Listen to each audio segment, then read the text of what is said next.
So I think the one thing that we're really starting to see accelerate is this convergence between the kind of digital landscape and the broadcast landscape. So these are, this is a theme and that we've been anticipating for some time. I think it's one of the reasons that Brightcove was originally founded, and I think we've really started to see that gather momentum. So I think broadcasters and large media companies are taking increasingly digital-centric view to how they distribute and monetize their content. And I think that creates enormous opportunities for them, because you start to really see the value of marrying the experience, that very rich experience from the broadcast sector, with the value that the internet can bring, the power in terms of greater data and analytics, reporting and tracking.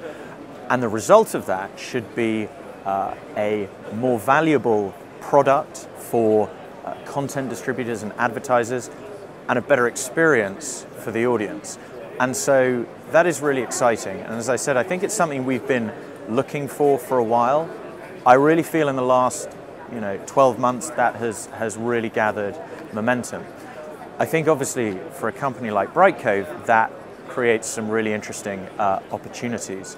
So whether it's looking at working with our new player service, the Perform service that we launched recently, and looking at how that can unlock or help broadcasters unlock new revenues and new audiences, or whether it's looking at our Once platform, and again looking at what that can do for companies as they generate advertising revenue from their on-demand video content. It's a really, really good time for us to be where we are.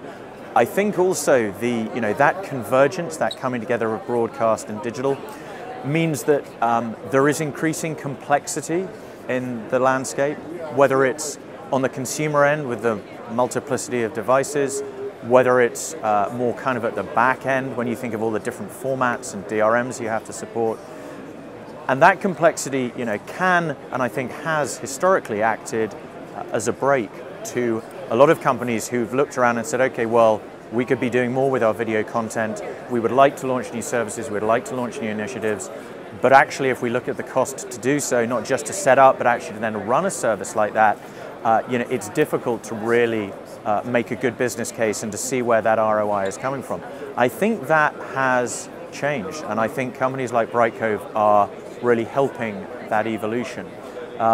So if I look back to 2-3 years ago, a lot of the problems that were around that question of distribution and monetization, pretty much solved those. There's a different set of problems now, but I feel like there's a maturity in the sector and certainly in the kind of the industry, or the broadcast and the digital industry, that is giving people more confidence when it comes to looking at launching those sorts of initiatives.